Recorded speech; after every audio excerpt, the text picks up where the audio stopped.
अस्सलाम वालेकुम दोस्तों, आप लोगों को मेरे प्यारे भाइयों बताते चले कि पाकिस्तान में साल 2022 में बसंत कब मनाई जाएगी, शेड्यूल जारी हो चुका है। तो दोस्तों, अगर आप लोग बसंत मनाना चाहते हैं तो फिर ये वीडियो देखें। अगर आप लोग बसंत नहीं मनाना चाहते, अगर आप लोग बसंत के ऊपर या फिर पतंगबाजी के ऊपर अगर आप लोगों को शौक नहीं है तो फिर ये वीडियो छोड़ के जा सकते हैं।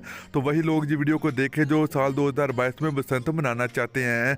तो मेरे प्यारे भाइयों, आज की इस वीडियो के अंदर आपको मैं बताऊँगा कि लाहौर, रावलपिंडी, कराची और पाकिस्तान के दूसरे शहरों में बसंत कब मनाई जाएगी साल 2022 में।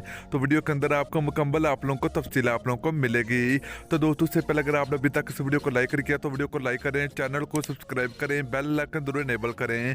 तो चलिए मेरे प्यारे भाइयों, सबसे पहले लाहौर की बात करें तो लाहौर में 13 फरवरी को बसंत मनाई जाएगी।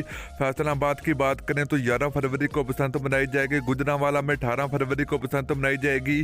सियालकोट में 27 फरवरी को बसंत मनाई जाएगी। इस्लामाबाद में 6 मार्च को बसंत और पतंगबाजी देखने को मिलेगी। तो दोस्तों, ये था पाकिस्तान के कुछ शहरों बसंत 2022 का शेड्यूल।